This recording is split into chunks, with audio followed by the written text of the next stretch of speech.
Hello everybody. Thank you for taking time out of your busy day to click on this video. So this is going to be a different type of video. Bobbie over at Canadian Finance Journey tagged me in this lovely sort of questionnaire type thing that I guess Bella at Saving Made Simple 1993 has done and put out in the budgeting community.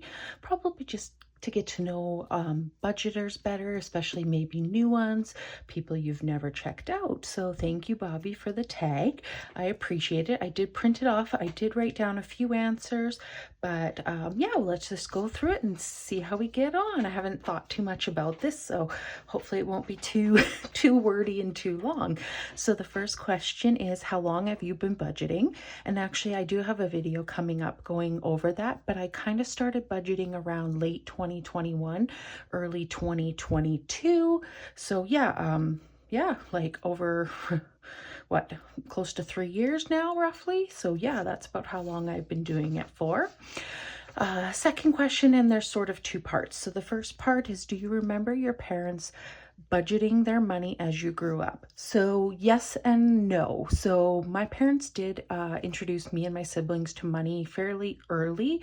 My mom taught us how to write checks. She had old checkbooks, and when we would deposit the money with her, this was before we got our own bank accounts, then if we wanted to get out the money, we'd have to fill out a check to her, so that they did that. I knew, like growing up for back to school, that we were each given $100 for new clothes, and you got one new pair of sneakers, usually because you had already kind of grown out of them, and they were typically like the indoor shoes. We had to have a pair of indoor gym shoes when I was younger. So yes and no.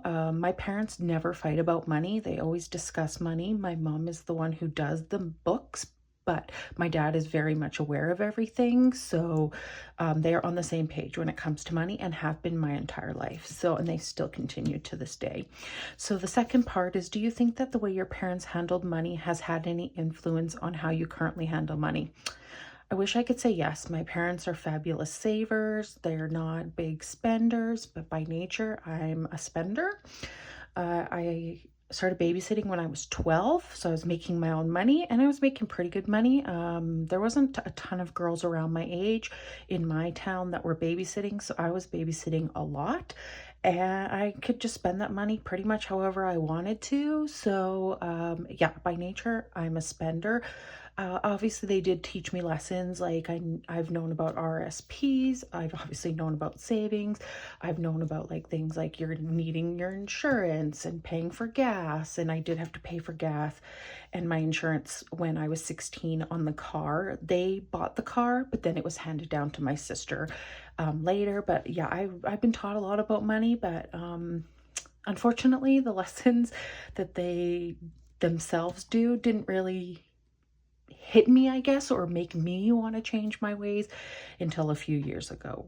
But definitely not their own doing, more my own doing. So next up is, what made you decide to start budgeting or being more conscious about your spending habits? Well, I've always been a spender. Even now when I'm budgeting, I'm still a spender. I'm having to fight that all the time, to be honest. Probably around that 2021, 2022, I think I probably just came across some YouTube. I had already consolidated my debt. I've consolidated my debt throughout most of my adult life. I have paid off debt though, so I know what it's like, but it was way less. So I got into debt just from, I've always had a job, so I've just kind of freely spent. And then when I purchased my condo, I didn't really stop my spending as much. So when my debt was consolidated, at first it was a loan and the payments were just killing me. And then I was able to basically like refinance it into a line of credit.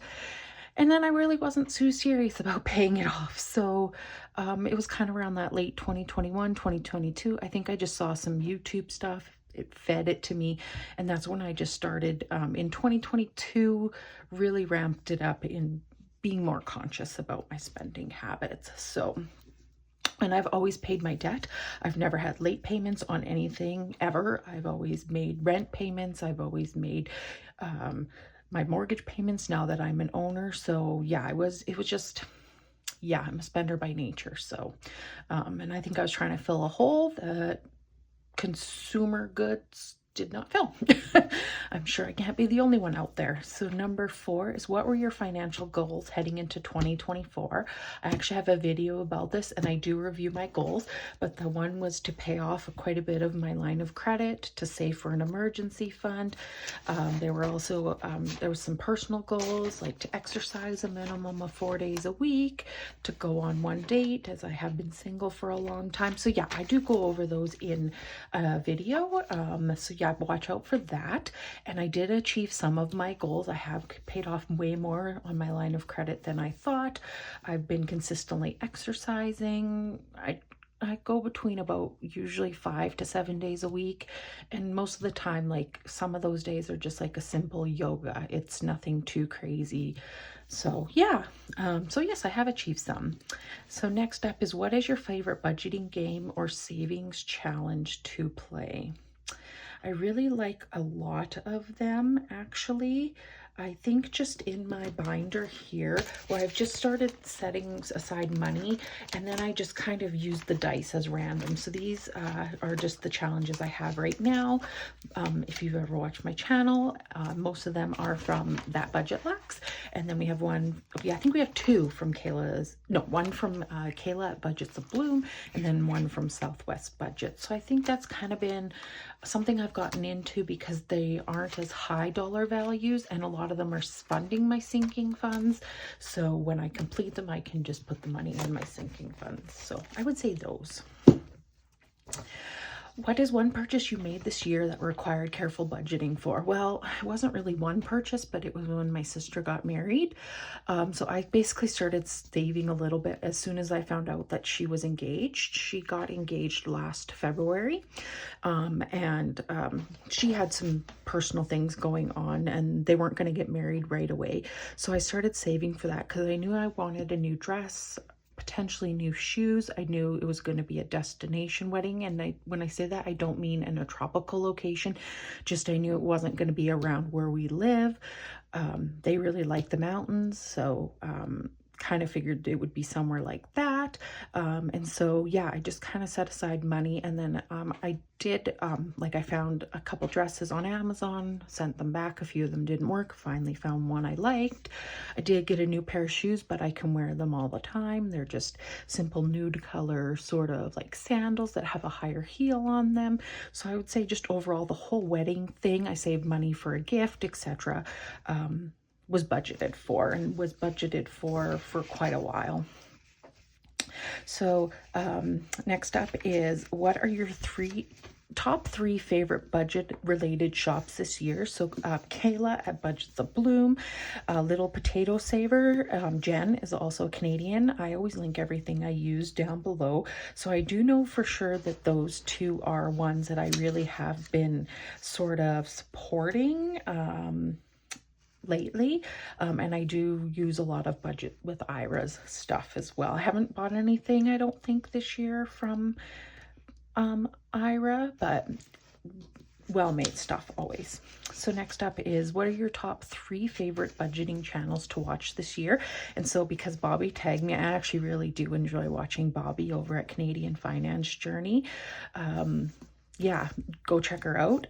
She's so awesome, so supportive. Not Nicole at Not Another Budget. She's a UK based budgeter, just freestyles a lot of her videos. She's going through a really tough time financially right now. I love her honesty. I love her realness. I love her rawness. I relate to her on so many things, as we're both in our 30s. We're both single. We're both spenders.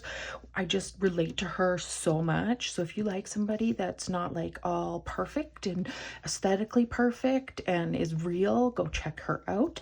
I've also got 2 other ones. Jen at Budgets and Dreams. She's again another UK based budgeter. Just love her positivity.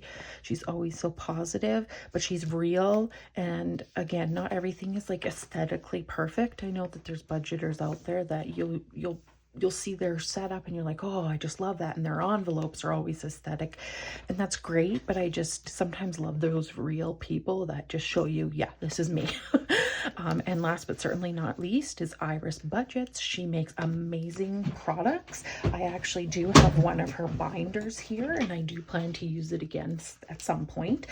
Again, she's, you know, a little bit older than me, but she's just, you know, she's single. She is based in the UK. She just is consistent in putting her videos out. So yes, highly recommend all of them. And I do love so many others, so it was hard to choose. Next up is, how do you keep yourself accountable for your budgeting and spending habits? Well, I do talk to my mom a little bit about it.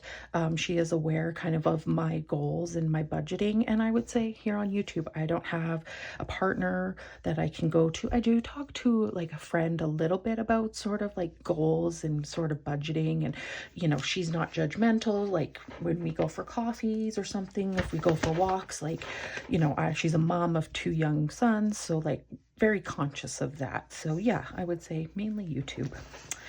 Next up is, what are your high priority sinking funds? So actually in 2025 that will be changing. I am going to be making sure my emergency fund gets built up, as well as saving for technology, so when I need to buy a new phone, I can buy a new phone. What is my other top one in here? I do kind of have it set out. Yeah, I would say those are like my main ones. Just, yeah, building those up. Oh, and my month ahead. I want to get my month ahead binder completed so that I have 1 month worth of bills. So those would be my highest priority. What advice would you give to someone who's just starting out learning how to budget and save money? I actually do have a video where I go over how I started. I would say start out really simply. I would say either use Excel if you're an Excel person, or a pen and paper. You don't need all these fancy things that lots of channels have. A lot of them make their own products, or they've accumulated them. Like me, I've accumulated this over like 3 years. I figured out what works for me, what doesn't. But yeah, just get started writing out your income, writing out your expenses. Can you trim your expenses anywhere? Like, can you call and get maybe your cell phone reduced? Maybe you work for an organization that has like a discount available to you. Maybe you're part of a union. Unions have a lot of access to discounts. That's how I save money on my car insurance. Can you bundle things like condo insurance, renter's insurance, home insurance with your insurance to bring it down? And then, yeah, just look at what your goals are. So your goal might be paying off debt. It might be saving money. I think everybody should be saving some money, even if you're paying off debt. So yeah, that's how I would say. Just honestly, the simpler, the better in the beginning, because you'll figure out what works for you, what doesn't. Does cash work for you? Does it not? Maybe you want to put everything on a credit card so you can see it all. So yeah. Next up, have you made any lifestyle changes this year in order to save money? Yeah, the last few years I have. I've been throwing tons of money at my line of credit, and it should be paid off by summer next year. So I've been sacrificing obviously quite a bit. I'm a homebody by nature. So, and I don't have a ton of friends. So in terms of like that, no, but like if I wanted to go out and do something, I kind of have to really think or plan for it. Like the yoga classes I've done this year, I've budgeted for that. So, yeah, I've made some lifestyle changes, but I have an end goal in sight. So next up is, what would something you'd like to spend less on in 2025? I don't really know. Like, I'm a beauty girl. I love makeup. I love skincare. So trying to like figure that out. I have been losing my hair recently, so I'm having to spend money on special shampoos. I'm taking vitamins to help. So I mean, in that area, I'm not gonna like stop, but like I've also become a lot more thoughtful when I do make beauty purchases, whereas maybe 4 years ago, I would just buy it if I saw it. So maybe spending a little less there. And just like, I don't really eat out a ton. I don't drink alcohol really ever, so I don't have to like rein back in there. I would say, yeah, just sort of like in general, just kind of the beauty makeup landscape, hopefully. So Next up is, do you have an emergency fund? Kind of, sort of. So I do try and keep my checking account balance at a minimum of $1,000, and I am starting to save up for an emergency fund, and I do have some month ahead already saved up, but my goal is to next year is to get to 1,000, plus I'd actually like to get 2-3 months worth, if I could, once I pay off my debt. So yeah, I do sort of have an emergency fund, but don't really know if you'd qualify it as like a real emergency fund, if that makes sense. Next up is, did you have any financial challenges or setbacks in 2024? And if so, how did you overcome them?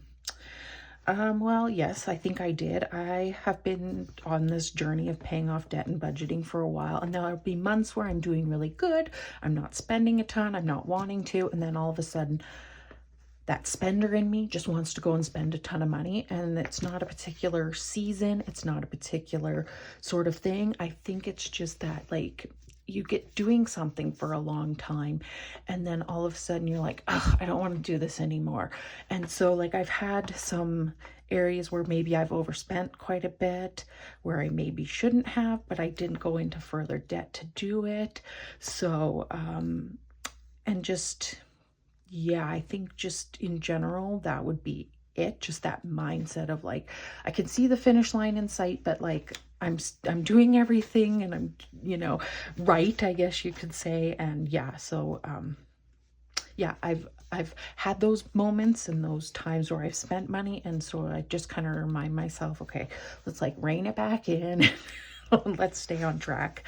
So what is your favorite part about your budgeting payday routine? Just setting aside the money for sinking funds, especially, has helped me pay for so many things over the years. I've been able to purchase a new laptop when I needed one. I was able to purchase a new mattress last year. Was it last year or the year before? I think it was last year. And I paid what I wanted to pay for it, and I had saved up the money for it. I've been able to do some small car repairs, like my dad's able to buy the parts and we're able to do the repair together. Some like small minor house things. I had a dryer I needed fixed. My dad helped me fix it. Again, he bought the parts. Same thing with my dishwasher, just needed a part. My toilet needed a new part. So just like having the money and not even being worried about it. It's like, yeah, I have that money. I can do it, right? Because sometimes when things like that happen, even if it's not a ton of money, if you have no money to gather to pay for that, it can just be like even more stressful. So number 18, what is something you would do differently this year if given the opportunity? I think I would try and put a little bit more towards my line of credit. I have put a lot towards it. But yeah, maybe just even a little extra, I think maybe I would have put towards it. 19, what is one financial goal that you're setting for yourself in 2025? Well, I went over a little bit. I want my emergency fund. I'm actually planning on filming a video with my 2025 goals, but to get my emergency fund to at least $1,000 and get 1 month ahead in my bills. And all I have left actually in those right now is my internet / cable, my mortgage payment, I bi-weekly, but I did it as if it was a month, and then my condo fees are the only things left to fund. So hopefully I can get that done this year. If I could even get started on another month, that would be great.